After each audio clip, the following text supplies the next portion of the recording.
एक सर्वे के मुताबिक भारत में साल भर में शादियों पर जितना खर्च हो रहा है उतनी कई देशों की जीडीपी भी नहीं है। सनातन में शादी एक संस्कार होती थी जो अब एक इवेंट बनकर रह गई है। पहले शादी समारोह मतलब दो लोगों को जुड़ने का एहसास कराते, पवित्र विधि विधान, परस्पर दोनों पक्षों की पहचान कराते, रीति रिवाज, नेक भी मान सम्मान होते थे। पहले हल्दी और मेहंदी यह सब घर अंदर हो जाता था, किसी को पता भी नहीं होता था। पहले जो शादियां मंडप में बिना तामझाम के होती थी वह भी शादियां ही होती थी और तब दाम्पत्य जीवन इससे कहीं ज्यादा सुखी थे। परंतु समाज व सोशल मीडिया पर दिखावे का ऐसा भूत चढ़ा है कि किसी को यह भान ही नहीं है कि क्या करना है क्या नहीं। यह एक दूसरे से ज्यादा आधुनिक और अमीर दिखाने के चक्कर में लोग हद से ज्यादा दिखावा करने लगे हैं। 48 किलो की बिटिया को 50 किलो का लहंगा भारी न लगता। माता पिता की अच्छी सीख की तुलना में कई किलो मेकअप हल्का लगता है। हर इवेंट पर घंटों का फोटोशूट थकान नहीं देता।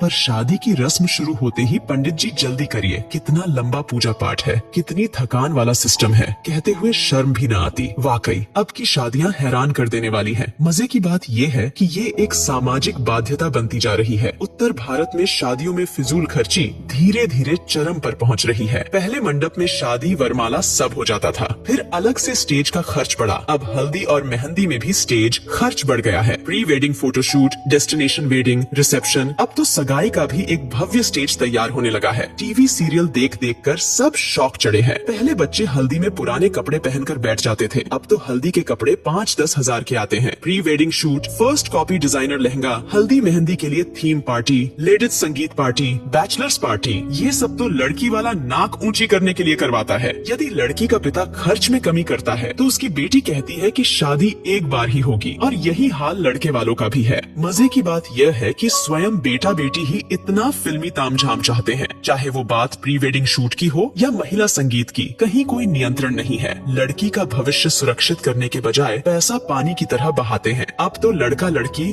खुद माँ बाप से खर्च करवाते हैं। शादियों में लड़के वालों का भी लगभग उतना ही खर्चा हो रहा है जितना लड़की वालों का। अब नियंत्रण की आवश्यकता जितना लड़की वाले को है उतना ही लड़के वाले को भी है। दोनों ही अपनी दिखावे की नाक ऊंची रखने के लिए कर्जा लेकर घी पी रहे हैं। कभी ये सब अमीरों रईसों के चौंचले होते थे, लेकिन देखा देखी अब मिडिल क्लास और लोअर मिडिल क्लास वाले भी इसे फॉलो करने लगे हैं। रिश्तों में मिठास खत्म, ये सब नौटंकी शुरू हो गई। एक मजबूत के चक्कर में दूसरा कमजोर भी फंसता जा रहा है। कुछ वर्षों पहले ही शादी के बाद औकात से भव्य रिसेप्शन का क्रेज तेजी से बढ़ा। धीरे धीरे एक दूसरे से बड़ा दिखने की होड़ एक सामाजिक बाध्यता बनती जा रही है। इन सब में मध्यम वर्ग परिवार मुसीबत में फंस रहे हैं कि कहीं अगर ऐसा नहीं किया तो समाज में उपहास का पात्र ना बन जाए। सोशल मीडिया और शादी का व्यापार करने वाली कंपनियां इसमें मुख्य भूमिका निभा रही हैं। ऐसा नहीं किया तो लोग क्या कहेंगे, सोचेंगे का डर ही ये सब करवा रहा है। कोई नहीं पूछता उस पिता या भाई से जो जीवन भर जी तोड़ मेहनत करके कमाता है ताकि परिवार खुश रह सके। वो ये सब फिजूल खर्ची भी इसी भय से करता है कि कोई उसे बुढ़ापे में ये न कहे कि आपने हमारे लिए किया क्या। दिखावे में बर्बाद होते समाज को इसमें कमी लाने की महती आवश्यकता है, वरना अनर्गल पैसों का बोझ बढ़ते बढ़ते